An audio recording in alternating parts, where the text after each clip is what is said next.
Yeah, and Chris, I'll bring you and Jared and Shane. This cold air not gonna per se be contained to North Carolina and the mountains. It's gonna be coming through your areas as well.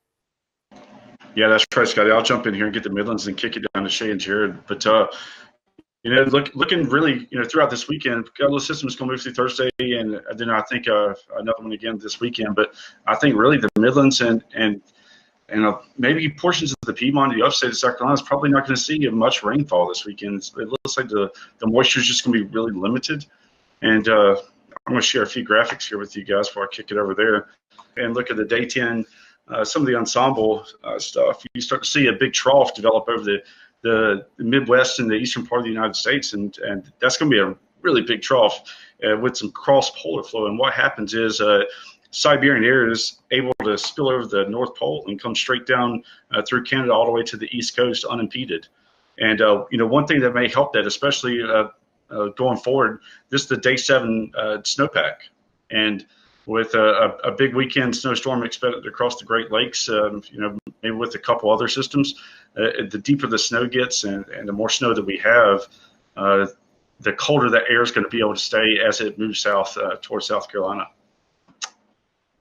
Yeah, that snowpack, it definitely signals in a higher libido where you actually have snowpack on the ground reflecting sunlight. So even when it's supposed to warm up, the temperatures may not ever reach that goal, and it just stays cold for a long period of time. The thicker the snow, the longer that happens.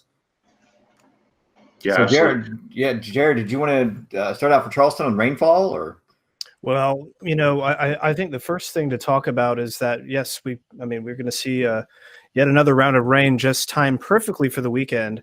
And then that temperature, just like everybody else, it's just going to fall right off. We're going to go on what I call the pneumonia express over the next few days. We're going to drop down into the 20s and 30s in the afternoons if some of these European projections kind of turn out. The blend is kind of right in the middle there. So truth is somewhere in the middle. You might be hearing about wind chill advisories along the coast Monday morning. So wind chills around 10-15 or so like that.